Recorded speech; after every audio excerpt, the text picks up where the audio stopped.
दोस्तों, आज मैं आपके लिए 5 ऐसी घटनाएं लेकर आई हूँ जिन्हें लोगों ने अपने कैमरों में कैद कर लिया है। इन्हें देखने के बाद आपका दिमाग पूरी तरह से चकरा जाएगा, इसलिए वीडियो को लास्ट तक जरूर देखें।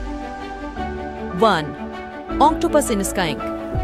एक दिन कुछ लोगों ने आसमान में इस ऑक्टोपस को देखा, जो ध्यान से देखने पर एक ब्लैक जैसा लग रहा था।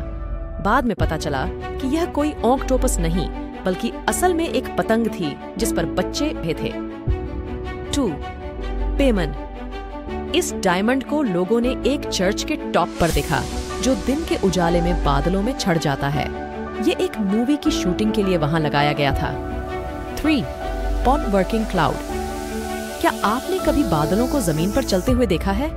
जब बादलों में पानी भर जाता है तो वे धरती पर चलते हैं और हमें वर्किंग क्लाउड की तरह दिखाई देते हैं। 4. Angel in the sky. जब एक आदमी अपनी कार चला रहा था, तब उसने आसमान में एक अजीब सी चीज देखी जिसमें पंख भी थे।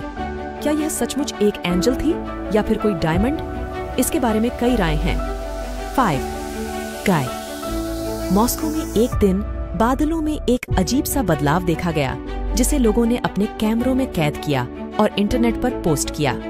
यह बादलों में होने वाले बदलाव को दर्शाता है, जो आकाशीय घटना का सोचने का कारण बन सकता है। दोस्तों, मुझे इस वीडियो को बनाने में काफी मेहनत लगी, पर आपको इसे लाइक करने में सिर्फ 1 सेकंड लगेगा। वीडियो को लाइक करें और चैनल को सब्सक्राइब करें।